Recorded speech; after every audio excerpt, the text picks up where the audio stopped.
Okay, next punta muna tayo dito sa may Binance. Open natin tong account. Then punta tayo dito sa may asset. Ayan, meron tayo dyan na $79.15. Punta tayo dito sa spot.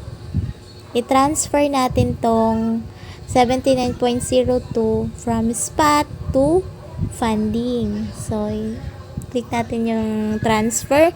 Then, lagay natin dito maximum amount. So, kasi i-withdraw natin yan lahat. Then, confirm transfer. So, ayan. Transfer successful. Then, okay. And then, check natin kung napunta na siya sa funding. So, ayan. Nandito na siya ngayon sa may funding. Ngayon, paano natin siya i-withdraw? Paano natin siya i-withdraw gamit ang GCash? Okay. So, punta tayo dito sa may P2P. Then, click natin tong sell. Then, yung payment amount dito, GCash. Then, confirm. So, ayan. Ang palitan ngayon is 58. Hanap tayo ngayon ng siguro try natin to. Ay, wait lang. 58.23. Try natin to. 2,000 pesos. Try natin itong 58.23.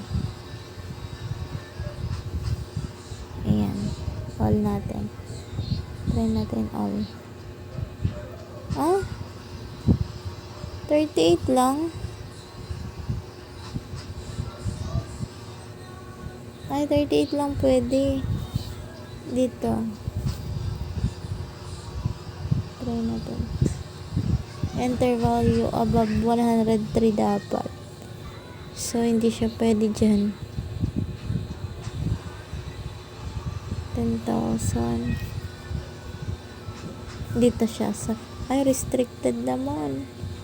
Ito. Try natin siya dito. Hindi rin siya pwede. 30,000. 10,000. Dito. 58.12.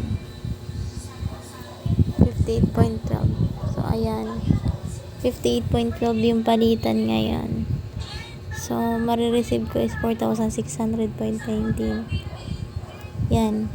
I-click natin to. Dito tayo sa 1,000 to 600,000.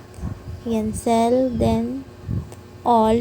Click natin tong all. Then, place to order. Yan. Then, meron dyang chat. Reply lang tayo dito. Yan.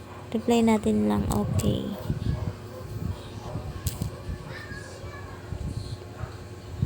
So, wait natin siya na ma-send ni seller. 4-5. Yan. Antay na lang natin siya mag-payment receive dyan. Na ma-receive natin sa GCash. So, ayan, na-release na ni seller yung yung payment sa GCash. May nakalagay na siyang payment receive. Ngayon, i-check natin siya sa GCash kung na-receive na ba talaga natin siya. So, punta tayo dito sa may GCash natin. Then, ayan. Ayan, na-receive na natin 4,600. Na yung pera natin.